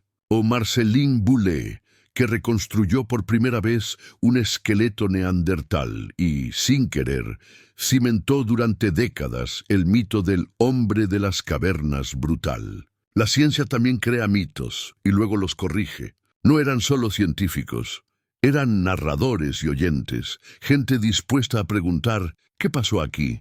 ¿Por qué esta roca es así? ¿Por qué este diente está junto a este carbón? Su curiosidad abrió un portal, una forma de mirar hacia atrás sin nostalgia ni miedo, sino con asombro, porque la edad de hielo no solo les ocurrió a mamuts y glaciares, nos ocurrió a nosotros. Estuvimos allí, y lo sabemos porque alguien se arrodilló, sopló el polvo y se tomó el tiempo de pensar. Lo más hermoso quizás sea que esta historia continúa. Aún se descubren cuevas nuevas, se secuencian datos genéticos recientes, mejoran los modelos climáticos y bajo hielos que se derriten, a veces emergen fósiles tímidos, pidiendo ser comprendidos antes de desaparecer. La Tierra sigue hablando, y por ahora seguimos escuchando. Si las historias nos hacen humanos, la ciencia es cómo escuchamos las historias que cuenta la Tierra cuando no hay nadie más. La edad de hielo no dejó diario ni pergaminos ni grabaciones. Dejó evidencias, rastros químicos, firmas isotópicas, sedimentos en capas, dientes rotos, lascas de obsidiana, polen atrapado entre granos de arena. Susurró en el lenguaje del polvo, los huesos y el aliento congelado. Poco a poco hemos aprendido a leerlo. Empecemos por donde el frío perdura más, el hielo. Las capas de Groenlandia y la Antártida son algo más que agua solidificada. Son máquinas del tiempo. Cada año cae una lámina de nieve que atrapa partículas de la atmósfera. Fragmentos de ceniza, esporas, sal marina y sobre todo aire. Ese aire queda en burbujas y se conserva cuando la nieve se compacta, pasa a firn y termina en hielo. Cada capa es una página, cada burbuja una sílaba. Al perforar kilómetros de hielo, los científicos extraen testigos que retroceden cientos de milenios. El núcleo de Epicadome C alcanza más de 800.000 años, 8 ciclos glaciares completos, registrados con detalle asombroso. ¿Y qué enseñan esas espirales heladas? Mucho. Primero, la composición de la atmósfera. Se cuantifican dióxido de carbono, metano, óxido nitroso, gases de efecto invernadero que atrapan calor. Aparece una correlación estrecha. CO2 bajo, planeta frío. CO2 alto, planeta caliente. No siempre es nítido qué va primero, temperatura o CO2, pero la relación es constante. Bailan juntos y se refuerzan. Segundo, las erupciones volcánicas. Capas de ceniza, a veces micrométricas, revelan eventos explosivos. El hielo puede conservar trazas de dióxido de azufre que ayudan a reconstruir magnitud e impacto. Algunas capas señalan años de enfriamiento, otras sequías. Algunas sugieren, de forma sorprendente, que ya había humanos adaptándose tras el desastre. Tercero, el polvo. En épocas frías y secas se expanden los desiertos, se intensifican los vientos y el polvo viaja más lejos, de modo que aumenta su señal en el hielo. Más polvo, mundo más frío y árido. Menos polvo, intervalos más húmedos y cálidos. El patrón es visible a simple vista, hielo más pálido en años templados, bandas oscuras en fases glaciales. Pero el hielo no es el único archivo. Bajemos al fondo del mar. Igual que la nieve estratifica los polos, los sedimentos se apilan en el océano. Muere el plancton y sus conchas caen. Llega polvo de desiertos, polen de bosques, ceniza de volcanes. Con millones de años, el lecho marino se vuelve biblioteca página sobre página prensada en barro y roca. En esos núcleos aparecen caparazones de diminutas foraminíferas, plancton que construye con carbonato cálcico. Aquí está la clave. La proporción isotópica de oxígeno en sus conchas depende de la temperatura del agua donde vivieron y del volumen global de hielo. Funciona así. Hay dos isótopos de oxígeno principales, O16 y O18. Las moléculas con O16 pesan menos y se evaporan con mayor facilidad. Durante las glaciaciones, más O16 queda atrapado en las capas de hielo, dejando los océanos enriquecidos en O18. Por eso, los diminutos organismos que habitan esos mares construyen caparazones que reflejan esa proporción. Cuando los científicos la miden en conchas fósiles, pueden reconstruir no solo la temperatura del océano, sino también el volumen global de hielo, un doble registro climático guardado en cada grano. A esto se le llama estratigrafía de isótopos de oxígeno y es una de las herramientas más potentes para ordenar en el tiempo los ciclos glaciales. Así también se confirmó la idea de Milankovitch. Los registros isotópicos encajan casi a la perfección con los ciclos de variación orbital que él predijo. La historia no termina ahí. De vuelta en tierra firme, hay pistas enterradas en los finos mantos eólicos de Eurasia y Norteamérica. El loess se acumula en periodos fríos y secos, cuando la vegetación no logra sujetar el suelo. Cuando el clima se templa, sobre ese polvo se forman suelos. Esas capas alternas de polvo y tierra son un verdadero código de barras paleoclimático, glacial, interglacial, glacial, interglacial, retrocediendo millones de años. Cada estrato guarda partículas magnéticas, firmas químicas e incluso polen. Y con ese polen se reconstruye la vegetación antigua, qué plantas crecían y, por tanto, cómo era el clima. En algunos lugares, antiguos lagos cuentan relatos similares. Los sedimentos lacustres del este de África, por ejemplo, registran el pulso variable de las lluvias durante cientos de miles de años. Las fases húmedas dejan capas oscuras y gruesas, ricas en materia orgánica. Las secas, bandas claras y limosas. Los diatomeas, diminutas algas con frágiles frústulas de vidrio, preservan la química del agua. Todo suma una historia. Cuando fallaron los monzones, cuando se secaron los lagos y se volvieron polvo, cuando los humanos tuvieron que migrar, adaptarse o desaparecer. Incluso las cuevas atesoran secretos climáticos. El agua de lluvia que se filtra por la caliza arrastra minerales y, gota a gota, deposita calcita que hace crecer estalactitas y estalagmitas. Crecen a fracciones de milímetro por año, pero son estables, estratificadas y datables. De nuevo, los isótopos de oxígeno revelan temperatura y precipitaciones. Cambios bruscos en la química de una estalagmita pueden registrar una sequía de siglos, el regreso de los monzones o hasta un invierno volcánico. Leemos estos calendarios pétreos como anillos de árbol hechos de piedra. Cada dato, cada medida es un susurro dentro de un coro más grande. Y cuando juntamos hielo, barro, ceniza, coral y dientes, la imagen empieza a definirse. En ella aparece algo desconcertante. La edad de hielo nunca fue simple. Aunque los glaciares avanzaron y retrocedieron, el enfriamiento no fue uniforme. Unas regiones se calentaron mientras otras se congelaban. Unas pasaron del bosque al desierto, otras del mar a la pradera. El sistema climático fue, y es, profundamente complejo. Ahí entran los modelos. Modelar es nuestra manera de pedirle al pasado que hable.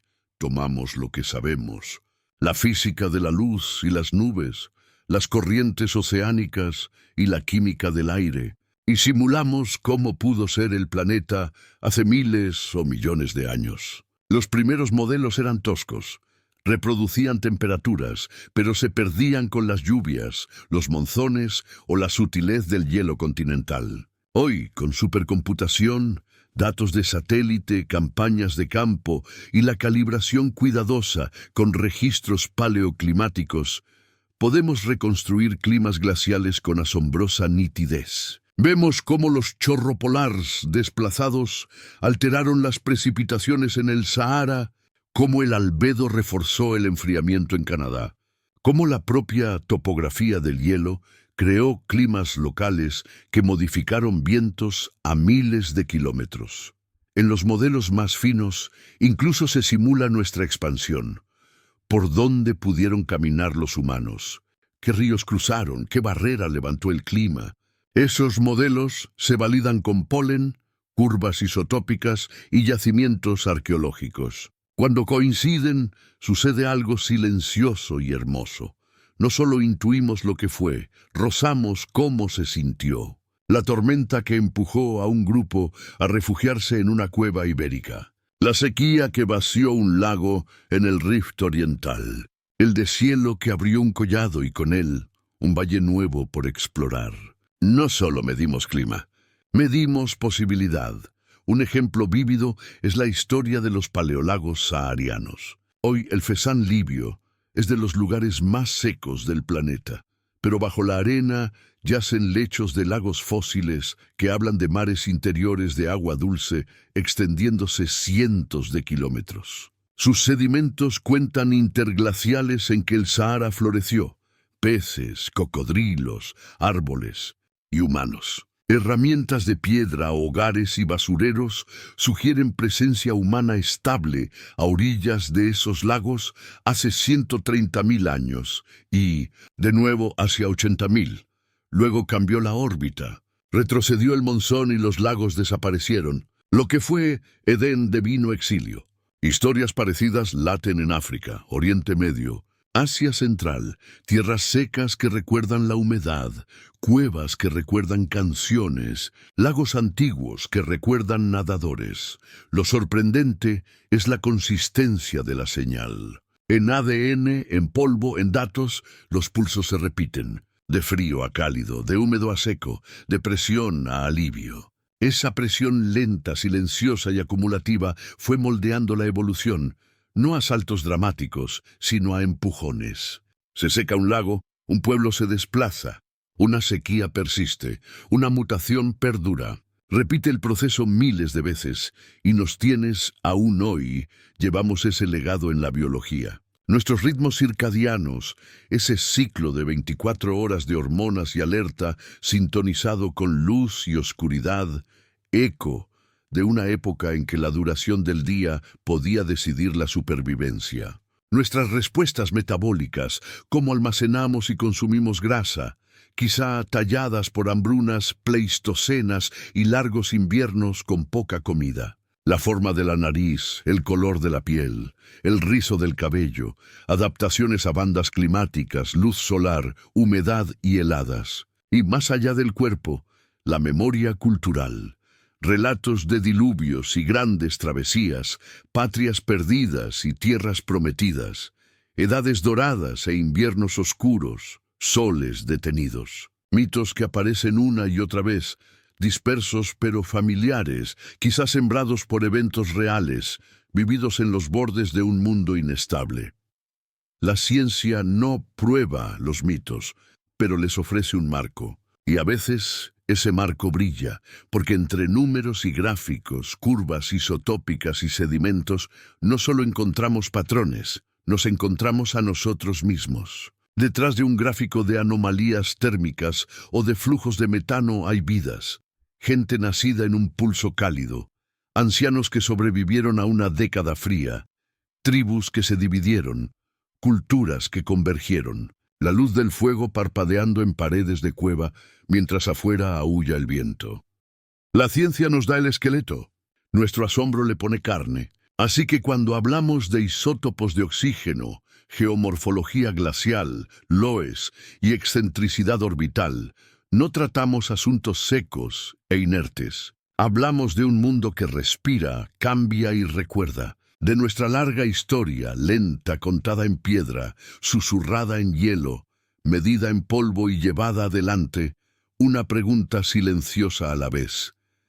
El final de la edad de hielo no fue un amanecer súbito. No llegó con trompetas ni con fanfarrias. No hubo un día único en que el mundo se descongelara de golpe, ningún instante en que los glaciares suspiraran y se retiraran para no volver jamás.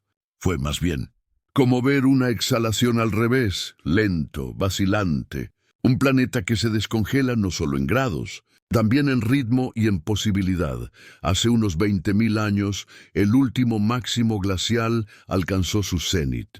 Grandes mantos de hielo cubrían Norteamérica, el norte de Europa y amplias zonas de Asia como velos blancos inmensos. El mar estaba más de 100 metros por debajo del nivel actual. Los mamuts aún cruzaban pasos helados. Grupos humanos se refugiaban en cuevas o seguían manadas a través de la tundra. Pero el sol, guiado por los cambios orbitales, empezó a inclinar poco a poco la balanza. Aquellos ritmos celestes, pacientes, calentaron los veranos del hemisferio norte. La nieve dejó de perdurar. Los glaciares, antes orgullosos e implacables, comenzaron a perder su dominio. Y al derretirse, el mundo se estremeció. Primero, el cambio fue continuo. Los mantos adelgazaron. Los ríos se alimentaron de agua de fusión. El nivel del mar inició una lenta subida. Luego, como ocurre en sistemas sometidos a tensión, la transformación se aceleró. Se activaron bucles de retroalimentación. Menos hielo significa más superficies oscuras, tierra y océano absorbiendo más radiación. Las temperaturas treparon aún más.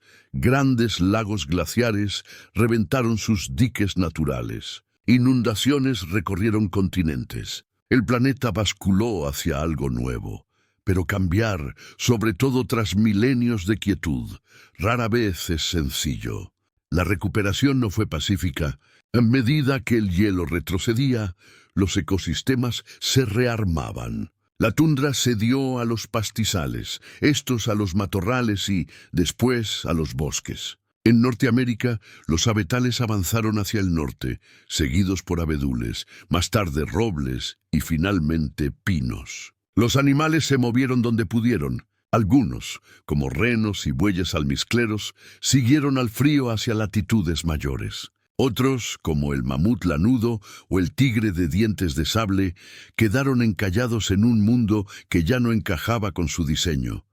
El colapso de la megafauna, ya en marcha, se aceleró. Gigantes que habían vagado cientos de miles de años desaparecieron casi por completo. En Sudamérica se extinguieron los perezosos terrestres. En Europa, los osos de las cavernas. En Australia, los canguros gigantes. Todo en unos pocos milenios. Quedaron huesos, huellas y silencio. No fue solo la pérdida de especies, fue un derrumbe estructural. La megafauna actúa como ingeniera del ecosistema. Pisa, pasta, siembra, fertiliza. Sin ella, los paisajes cambiaron. Los bosques se hicieron más densos. Las praderas alteraron su composición y hasta el régimen de incendios se transformó. Menos herbívoros grandes significó más combustible vegetal y, en algunas regiones, fuegos más frecuentes e intensos. Las fichas de dominó cayeron sin ruido, aunque no en todas partes por igual. Ciertas regiones funcionaron como refugios de resiliencia. En África Oriental persistieron focos de biodiversidad pese al cambio. En Beringia, el antiguo puente entre Siberia y Alaska, las especies se mezclaron, evolucionaron y se adaptaron. En valles fluviales y tierras altas surgieron combinaciones de vida nuevas. Y entre esos supervivientes, los humanos. No solo soportamos el deshielo. Lo leímos, lo aprovechamos, lo moldeamos. Con el retroceso del hielo, seguimos los cauces de fusión, los valles en flor y los bosques en ascenso. Los peces volvieron a los arroyos. Las aves migraron por corredores recién abiertos. Las plantas se expandieron y con ellas el conocimiento. Qué raíces desenterrar, qué semillas recolectar, qué animales observar. Nuestras herramientas cambiaron primero con sutileza. Nuevos retoques en sílex, arpones, redes. Luego, de manera más marcada, microlitos, arcos, cerámica. En el cercano Oriente, la gente empezó a moler granos. En China, el arroz silvestre se recolectaba con creciente precisión. En Mesoamérica, la calabaza y el maíz entraron temprano en cultivo. No fueron revoluciones de una noche, fueron acumulaciones lentas, ensayo, repetición, memoria, hasta que algo basculó. Comenzamos a quedarnos, no siempre, no en todas partes, pero con más frecuencia. Menos persecución de rebaños, más cultivo de la tierra. Se despejaron campos, se guardaron semillas, surgieron aldeas. Lo silvestre se volvió familiar y luego doméstico. La transformación neolítica se desplegó a la estela del gran retroceso glacial. Una estabilidad climática relativa, imperfecta pero real, ofreció una oportunidad única. Estaciones más previsibles, agua confiable, nichos que los humanos podían aprender y finalmente manejar. Esa estabilidad traía límites. Sedentarse implicaba depender de la lluvia, del suelo, de animales domesticables, de plantas controlables. Cuando esos sistemas fallaban, por sequías, inundaciones o heladas, el impacto se propagaba. Las primeras civilizaciones lo sintieron. Los sumerios, con canales que surcaban Mesopotamia, afrontaron la salinización a medida que fluctuaban los acuíferos. En el Valle del Indo, los cambios en el monzón quizá contribuyeron al declive. En América, culturas de montículos lidiaron con ríos caprichosos y ciclos de crecida. Hasta el Sahara Verde desapareció. Antaño exuberante y lleno de lagos, se desvaneció cuando el periodo húmedo africano concluyó hace unos 5000 años. Bosques a arena, lagos a polvo. La gente migró o se extinguió. Aprendimos una y otra vez. La edad de hielo terminó, su legado no. Talló la tierra, escribió memoria en montañas y cauces, grabó su historia en nuestro ADN. Sobre todo, nos adiestró en la incertidumbre. El mundo no se simplificó con el deshielo. Se hizo más dinámico. Las costas avanzaron tierra adentro. Se formó el Canal de la Mancha, separando Gran Bretaña de Europa. Se hundió el puente de Bering, aislando las Américas. Cambiaron las redes fluviales. Los regímenes de lluvia bailaron. Y en cada giro, las culturas se adaptaron. Pescaron en nuevas orillas, cruzaron cordilleras, inventaron barcos, mapas y rutas comerciales. La cultura fluyó como el agua, buscando el paso más fácil entre la complejidad. A escala larga, durante milenios, la Tierra misma se reajustó. El rebote isostático continuó y aún prosigue. Escandinavia, partes de Canadá e incluso Escocia se elevan milímetro a milímetro mientras la corteza se recupera del peso del hielo extinto. Hoy pueden encontrarse antiguas líneas de costa a cientos de metros sobre el nivel marino moderno, testigos mudos del lento equilibrio del planeta. En otros sitios, los depósitos glaciares y los suelos finos de épocas frías se convirtieron en tierras agrícolas prodigiosas, la Tierra Negra ucraniana, el rico horizonte superficial del Medio Oeste, la meseta del Loess en China. Allí, los fantasmas del hielo alimentan a millones, incluso nuestras aguas llevan su marca. Los grandes lagos no son solo grandes, son colosales. Los excavó el avance de la capa Laurentide y los llenó su deshielo. Siguen siendo de los mayores sistemas de agua dulce del planeta, un regalo glaciar que aún moldea economías, ecosistemas y climas regionales. Y queda el permafrost. Vastas extensiones árticas conservan suelo congelado desde el Pleistoceno, con capas hondas de carbono antiguo guardadas decenas de miles de años. Aún hoy emergen de orillas fluviales colmillos de mamut, polen, virus antiguos, huellas preservadas en barro helado. Pero el deshielo continúa y con él la liberación no solo de agua, también de carbono, metano, ADN y secretos. Estamos viviendo los últimos destellos de un ciclo que empezó mucho antes de la escritura, de la agricultura, de las ciudades. El Holoceno, ese periodo templado tras la última glaciación, fue estable pero frágil. Y ahora, Con una atmósfera que calentamos más rápido que cualquier cambio posglacial, entramos en territorio desconocido. Es un eco extraño. El hielo alguna vez nos enseñó a sobrevivir. Hoy, su memoria puede ayudarnos a entender lo que se pierde, porque la edad de hielo no fue solo destrucción. Fue patrón, retroalimentación, equilibrio, un sistema vivo y cambiante de controles y flujos. Agua atrapada en hielo significaba mares más bajos, tierra expuesta, migraciones posibles. El deshielo trajo inundaciones, nuevos lagos, más vida. Caos, sí, pero también coreografía. Y en ese baile nos hicimos quienes somos, adaptables, creativos, tenaces, inquietos. Incluso hoy ansiamos movimiento. Levantamos ciudades junto al mar, aunque suba el nivel del agua. Sembramos en llanuras de inundación. Nos internamos en los bordes salvajes. No es necesariamente un fallo, quizás sea un recuerdo largo y silencioso de lo que era vivir, con un mundo que se movía bajo los pies, de lo que era sobrevivir y luego prosperar en el espacio entre la catástrofe y la calma. Porque recuperarse no es volver, es devenir. Y la tierra, como nosotros, continúa transformándose, derritiéndose, cambiando, aprendiendo a llevar su pasado consigo, igual que hacemos nosotros.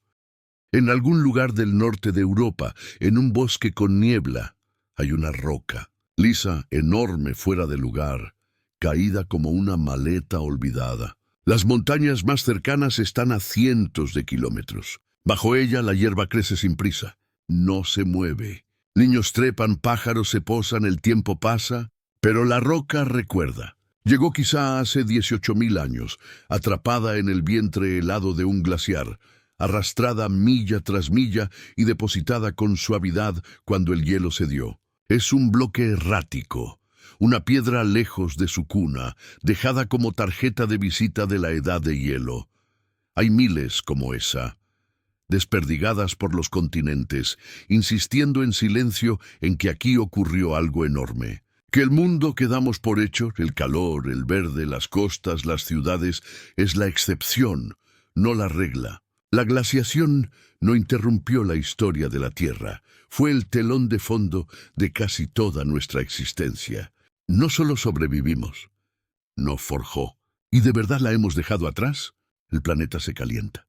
Con ese calor llega un tipo de olvido, no solo de temperaturas y costas, sino de lo que implica vivir al ritmo de un planeta que nunca se detiene. Hemos construido una civilización de escala asombrosa, suponiendo estabilidad. Estaciones previsibles, ríos fieles, litorales que no se mueven, bosques que rebrotan, montañas obedientes. La edad de hielo susurra otra cosa. Recuerda que el cambio no es un problema técnico, es el sistema. Muestra que el clima terrestre siempre ha sido dinámico, oscilando entre extremos con el ángulo del sol, los espasmos volcánicos y el pulso de las corrientes oceánicas. Durante los últimos 12.000 años, el Holoceno ha sido inusualmente tranquilo. En esa calma echamos raíces, floreció la agricultura, surgieron ciudades, se expandieron lenguas, escritura, comercio, religión, filosofía, todo equilibrado sobre el filo de una breve pausa interglacial. Ahora desajustamos ese equilibrio y rápido. En unos pocos siglos, un parpadeo geológico, hemos extraído millones de años de carbono del subsuelo y lo hemos enviado a la atmósfera. Doblamos, triplicamos, aceleramos una química aérea que antes cambiaba en milenios. Los glaciares retroceden a un ritmo no visto desde los pulsos más violentos del final de la última glaciación. Pero esta vez no es órbita, ni inclinación, ni manchas solares. Esta vez somos nosotros. La constatación llega como una exhalación tenue. No somos solo criaturas moldeadas por el clima. Ahora modelamos el clima. Quizá por primera vez en la historia del planeta tenemos herramientas para comprender los sistemas globales y poder para alterarlos. Eso plantea una pregunta de sabiduría, no de información. ¿Qué haremos con esta responsabilidad? Ante tal escala, La tentación es refugiarse en la desesperanza, ver el deshielo, la subida del mar, la pérdida de especies y sentirse pequeño, tarde. La edad de hielo ofrece otra lección. Habla de resiliencia, de transformaciones lentas pero constantes, de sistemas llevados al borde que encuentran cómo avanzar, no resistiendo el cambio, sino aprendiendo a fluir con él. Recuerda que lo que perdura no es lo más fuerte, sino lo más adaptable. El mamut, pese a su grandeza, ya no está. El pequeño topillo, el zorro ártico, las gramíneas bajo la nieve, siguen. No porque fueran poderosos, sino porque se movieron al ritmo del planeta. Nosotros también. Durante cientos de milenios, los humanos vivimos dentro de ese compás. Leímos el cielo, miramos los ríos, escuchamos el primer crujido del hielo primaveral. Así construimos culturas íntimas con el cambio. Ese saber no se ha perdido. Puede estar cubierto por asfalto y algoritmos, pero permanece. Vive en la ciencia indígena, el conocimiento inuit del hielo marino, el manejo aborigen del fuego estacional, los calendarios andinos ligados a los glaciares. Vive en relatos de grandes crecidas, inviernos largos, ancestros errantes e islas olvidadas. Vive en el suelo, en los anillos de los árboles, en el silencio entre tormentas. Y ahora, frente a un futuro más cálido, esos recuerdos pueden ser salvavidas. Porque los paralelos modernos no son sutiles. El deshielo del permafrost no libera solo metano, también microbios. El retroceso de los glaciares ya pone en jaque el agua dulce de millones. La corriente en chorro, al desplazarse, reordena las lluvias. En unos sitios los campos se agrietan y en otros se anegan. Las ciudades costeras lidian con mareas más altas. Los arrecifes se blanquean. Los insectos cambian de rango. Y los patrones de enfermedad los siguen. No es hipotético. Está aquí, punto y, aún así, hay una paradoja. Somos más poderosos, más conectados y mejor informados que en cualquier otro momento.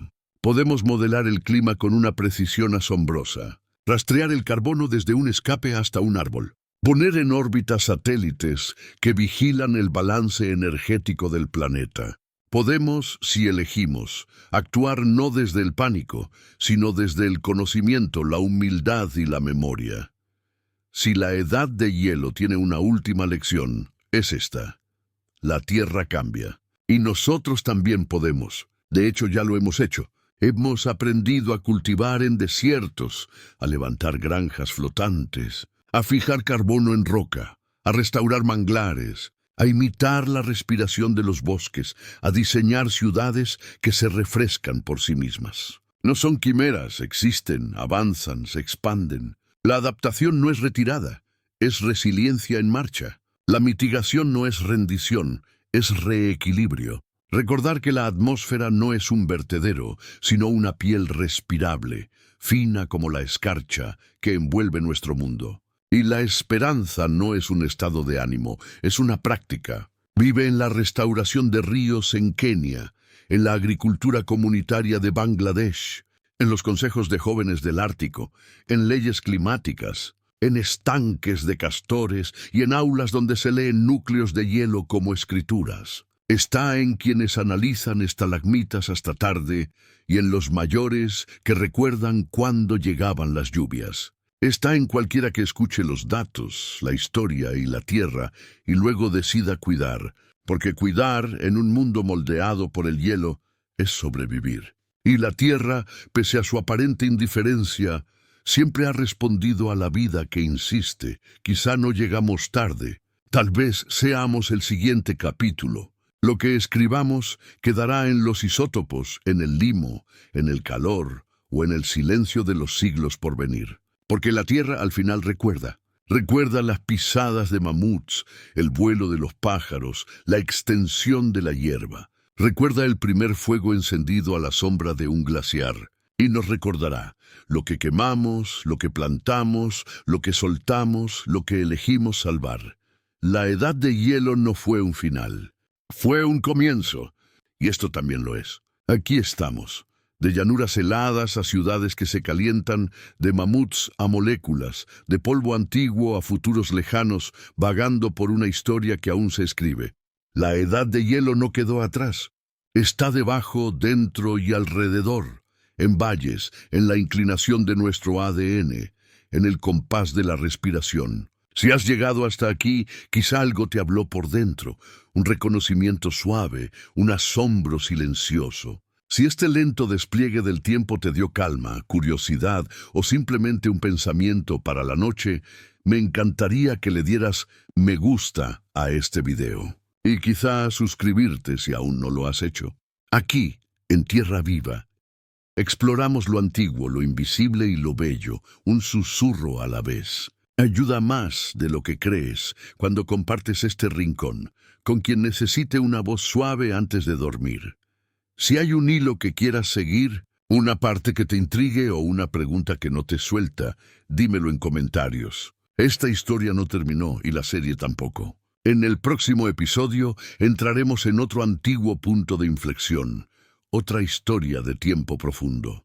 Tal vez fuego, hongos o los primeros bosques. Lo verás pronto. Por ahora, deja que se apaguen las luces, que la respiración se haga lenta, que el frío hondo de un mundo lejano se acomode, silencioso, en los rincones del pensamiento. Porque incluso mientras corremos hacia mañana, reconforta saber que venimos de algo vasto, algo antiguo, algo que un día aulló con viento y hielo y nos hizo. Gracias por este rato. Duerme bien. Nos vemos pronto.